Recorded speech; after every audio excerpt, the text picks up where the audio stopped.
অসমত 1857 চনৰ বিদ্ৰোহত মণিৰাম দেৱানৰ ভূমিকা সম্পৰ্কে আলোচনা কৰা। উত্তৰ: মণিৰাম দেৱানৰ আচল নাম আছিল মণিৰাম বৰভাণ্ডাৰ বৰুৱা। মণিৰাম দেৱান অসমৰ 1857 চনৰ বিদ্ৰোহৰ মূল নায়ক আছিল। অসমৰ পৰা ব্ৰিটিছ শাসন অৱসান ঘটাবলৈ আৰু কন্দৰ্পেশ্বৰ সিংহক সিংহাসন বহুৱাবলৈ তেওঁ অপ্ৰাণ চেষ্টা কৰিছিল। 1828 চনত ব্ৰিটিছে মণিৰাম দেৱানক চিৰস্তাদাৰ বা ৰাজহ হিচাপৰক্ষক হিচাপে যোৰহাটত নিযুক্তি দিয়ে। এই পদবীত থাকোঁতেই তেওঁ ৰাজহ বিভাগৰ বহুখিনি সংস্কাৰ কৰি নিজৰ কৰ্মদক্ষতা প্ৰদৰ্শন কৰিছিল। পুৰন্দৰ সিংহ যেতিয়া উজনি অসমৰ ব্ৰিটিছ চৰকাৰে পুনৰ প্ৰতিষ্ঠা কৰিছিল, তেতিয়া মণিৰাম দেৱানে পুৰন্দৰ সিংহৰ অধীনত দেৱান হিচাপে যোগদান কৰিছিল। অজ্ঞাত কাৰণতে মণিৰাম দেৱানে এই পদবীৰ পৰা ইস্তফা দি অসম টি কোম্পানীত ব্ৰিটিছ মালিকাধীন কোম্পানীত যোগদান কৰে। 1844 চনত তেওঁ এই পদবীৰ পৰা ইস্তফা দি নিজেই যোৰহাটত চাহ বাগিচা খুলিছিল।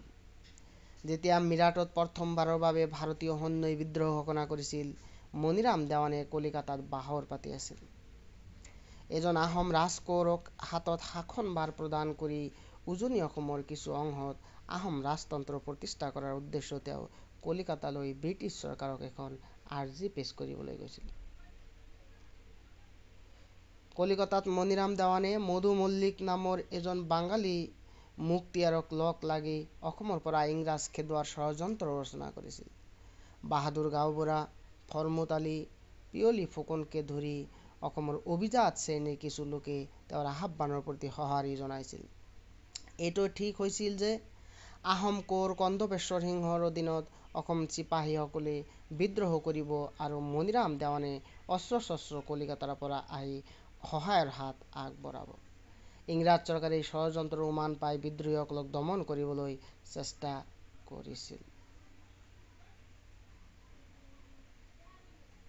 1857 চনৰ ছেপ্টেম্বৰত শিৱসাগৰৰ প্ৰিন্সিপাল এছিষ্টেণ্ট কেপ্টেইন হলডাৰেট মণিৰাম দেৱানত লিখা ইংৰাজৰ বিৰুদ্ধে কৰা ষড়যন্ত্ৰত উল্লেখ থকা বহুকেইখন চিঠি ধৰা পেলাইছিল।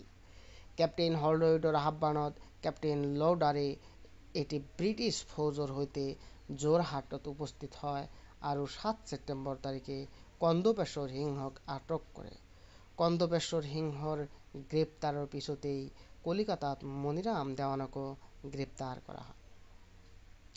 কেপ্টেইন হলডাৰেটে বিশেষভাৱে গঠিত বিচাৰপীঠৰ দ্বাৰা মণিৰাম দেৱান আৰু পিয়লি বৰুৱাক ইংৰাজৰ বিৰুদ্ধে কৰা ষড়যন্ত্ৰৰ বাবে দোষী সাব্যস্ত কৰি ফাঁচীৰ হুকুম দিয়ে। 1858 চনৰ 26 ফেব্ৰুৱাৰীত যোৰহাটৰ কাৰাগাৰত দুয়োজনকে ৰাজহুৱাকৈ ফাঁচী দিয়া হয়। Thank U.